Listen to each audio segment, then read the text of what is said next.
Hello বন্ধুরা, আলামিন সুবহানাল্লাহ 86 ইউটিউব চ্যানেলে সবাইকে স্বাগত জানাই। লক্ষ্মীর ভান্ডার প্রকল্পে বড় ঘোষণা মুখ্যমন্ত্রী মমতা বন্দ্যোপাধ্যায়ের। লক্ষ্মীর ভান্ডার প্রকল্পের পেমেন্ট বাড়িয়ে দেওয়া হলো। আপনারা যদি একজন জেনারেল ওবিসি কাস্টের উপভোক্তা হয়ে থাকেন তাহলে সরাসরি আপনারা আপনাদের ব্যাংক অ্যাকাউন্টে 1000 রুপিস, এবং আপনারা যদি এসসি/এসটি কাস্টের উপভোক্তা হন তাহলে সরাসরি 1200 রুপিস করে পেয়ে যান। কিন্তু এবার নিয়মে বড়সড় পরিবর্তন। বদলে গেল লক্ষ্মীর ভান্ডার প্রকল্পের পেমেন্ট দেওয়ার নিয়ম। নতুন নিয়ম লাগু হয়েছে, আর এই নিয়মগুলি লাগু হওয়ার ফলেই এপ্রিল মাস থেকে আপনাদের পেমেন্ট বেড়ে যাচ্ছে। তো লক্ষ্মীর ভান্ডার বেড়েছে, কোন কোন মহিলাদেরকে বেশি বা অতিরিক্ত দেওয়া হবে আজকের ভিডিওতে আপনারা সম্পূর্ণ দেখতে থাকুন, জানতে পারবেন। পাশাপাশি বন্ধুরা, বলা হয়েছে লক্ষ্মীর ভান্ডার প্রকল্পে নতুন পুরনো সকল মহিলাদের জন্যই এই মুহূর্তে সব থেকে বড় 5টি ঘোষণা। আর এই ঘোষণাগুলি কিন্তু সবাইকেই জানতে হবে, না হলে কিন্তু আপনি বিপদে পড়ে যেতে পারেন। কেননা লক্ষ্মীর ভান্ডার প্রকল্পের পেমেন্ট আপনি নাও পেতে পারেন এই নিয়মগুলি যদি না জানেন। তো লক্ষ্মীর ভান্ডার প্রকল্পের পেমেন্ট কোন কোন মহিলাদের বাড়িয়ে দেওয়া হয়েছে, এক্ষেত্রে কোন কোন শর্ত, কোন কোন নিয়ম লাগু হয়েছে জানতে পারবেন। পাশাপাশি 5টি বড় ঘোষণা কি কি রয়েছে সমস্ত কিছু জানাবো আজকের এই ভিডিওতে। তাই লক্ষ্মীর ভান্ডার প্রকল্পের সকল মহিলাদের জন্যই ভিডিওটি ভীষণ গুরুত্বপূর্ণ। সবাইকে রিকোয়েস্ট করব, ভিডিওটি ভালো লাগলে লাইক করবেন, সম্পূর্ণ দেখবেন এবং চ্যানেলটিকে সাবস্ক্রাইব করবেন, পাশে বেল নোটিফিকেশন থেকে অল করবেন এইরকমই সরকারি প্রকল্পের ভিডিও সবার আগে পেতে। তো চলুন বন্ধুরা, ভিডিও শুরু করা যাক। লক্ষ্মীর ভান্ডার প্রকল্পটি সেই 2021 সালের সেপ্টেম্বর মাস থেকে কিন্তু প্রতি মাসে মাসে আপনাদের ব্যাংক অ্যাকাউন্টে আর্থিক সহায়তা প্রদান করেই চলেছে। আপনি যদি একজন জেনারেল ওবিসি কাস্টের উপভোক্তা হন তাহলে সরাসরি 1000 রুপিস, এবং আপনি যদি একজন এসসি/এসটি কাস্টের উপভোক্তা হয়ে থাকেন তাহলে সরাসরি আপনাদের ব্যাংক অ্যাকাউন্টে 1200 রুপিস করে চলে আসে। তো বলা হয়েছে 1000 এবং 1200 এর পরিবর্তে অবশ্যই দেওয়া হবে অতিরিক্ত পেমেন্ট। তবে পেতে হলে মহিলাদেরকে অবশ্যই মানতে হবে কিছু শর্ত, কিছু অবশ্যই টার্মস অ্যান্ড কন্ডিশন রয়েছে যেগুলো অবশ্যই আপনাদেরকে মানতে হবে। যে সকল মহিলারা মানবেন তারা সরাসরি পেয়ে যাবেন।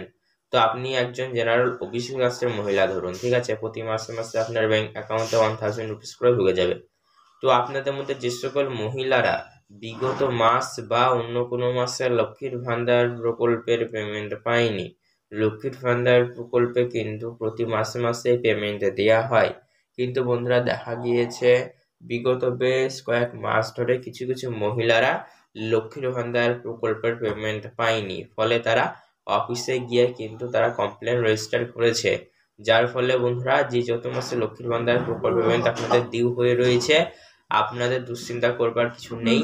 এবার এই এপ্রিল মাসে সেই সমস্ত বকেয়া মাসের পেমেন্টগুলি ক্লিয়ার করে দেবে পশ্চিমবঙ্গ রাজ্য সরকার। তাই যাদের ক্ষেত্রে এমনটি হয়েছে তারা অবশ্যই সরাসরি ডবল পেমেন্ট বা অতিরিক্ত পেমেন্টও আপনাদের ব্যাংক অ্যাকাউন্টে নিতে চলেছেন। অর্থাৎ বন্ধুরা, যার যত মাসের বেশি ডিউ থাকবে তাকে তত বেশি অ্যামাউন্ট ক্লিয়ার করা হবে, স্পষ্ট ঘোষণা মমতা বন্দ্যোপাধ্যায়ের। তাই লক্ষ্মীর ভান্ডার প্রকল্পের পেমেন্ট আপনাদের যদি ডিউ হয়ে থাকে, ডিউ মাসগুলির সাথে চলতি মাস সমস্ত মাসের পেমেন্টগুলি একসঙ্গে পাবেন। তাই এইভাবে অনেকে অতিরিক্ত পেমেন্ট পাবেন। তো চলুন এবার দেখে নেব লক্ষ্মীর ভান্ডার প্রকল্পে নতুন পুরনো সকল মহিলাদের জন্যই 5টি যে নতুন ঘোষণা রয়েছে সেই ঘোষণাগুলি কি কি। প্রথম ঘোষণায় বলা হয়েছে এবার থেকে নিয়মে পরিবর্তন। লক্ষ্মীর ভান্ডার প্রকল্পের পেমেন্ট মাসের ফার্স্ট উইকের মধ্যে পেয়ে যাবেন 100% কনফার্ম। অর্থাৎ এপ্রিল মাসে লক্ষ্মীর ভান্ডার প্রকল্পের পেমেন্টটি আপনারা আপনাদের ব্যাংক অ্যাকাউন্টে এপ্রিলের প্রথম সপ্তাহ অর্থাৎ 5 থেকে 6 তারিখের মধ্যেই পাবেন, এমনটাই কিন্তু বলা হয়েছে। তবে যারা নতুন উপভোক্তারা রয়েছে তাদের ক্ষেত্রে 10 তারিখ পর্যন্ত সময় লাগতে পারে, তবে পেয়ে যাবেন, আশা দুশ্চিন্তা করবেন না।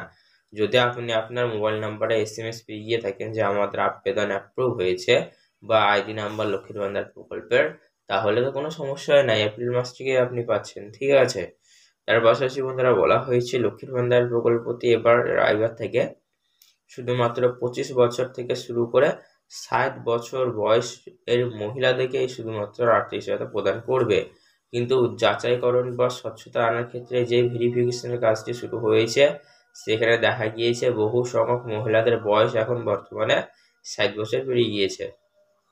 তো যে সকল মহিলাদের এখন বর্তমানে বয়স 60 বছর পেরিয়ে গিয়েছে তাদেরও ব্যাংক অ্যাকাউন্টে আর লক্ষ্মীর ভান্ডার প্রকল্পের পেমেন্ট আসবে না। কেননা লক্ষ্মীর ভান্ডার প্রকল্পের পেমেন্টটি পেতে হলে অবশ্যই আপনাকে 25 থেকে শুরু করে 60 বছর বয়সী একজন মহিলা হবে। তার পাশাপাশি বন্ধুরা বলা হয়েছে যে সকল মহিলাদের ব্যাংক অ্যাকাউন্টে প্রবলেম আছে তাদেরও ব্যাংক অ্যাকাউন্টে লক্ষ্মীর ভান্ডার প্রকল্পের পেমেন্ট আসবে না। কেননা লক্ষ্মীর ভান্ডার প্রকল্পের পেমেন্টে আপনাদের হাতে নয়, দেয়া হয় ব্যাংক অ্যাকাউন্টে। তাই অবশ্যই ব্যাংক অ্যাকাউন্ট সঠিক রাখতে হবে, তা না হলে লক্ষ্মীর ভান্ডার প্রকল্পের পেমেন্ট আপনার আসবে না। তো লক্ষ্মীর ভান্ডার প্রকল্পের আজকের এই ভিডিওটি দেখার পর আপনাদের মনে যদি কোনো রকমের প্রশ্ন থেকে থাকে তাহলে বন্ধুরা সেক্ষেত্রে অবশ্যই নিচে কমেন্ট করে জানাবেন। আর এরকমই সরকারি প্রকল্পের ভিডিও সবার আগে পেতে হলে চ্যানেলটিকে ফলো করুন। ধন্যবাদ। এই রিলেটেড মনে প্রশ্ন থাকলে সেক্ষেত্রে কমেন্ট বক্সে কমেন্ট করে জানাতে পারেন।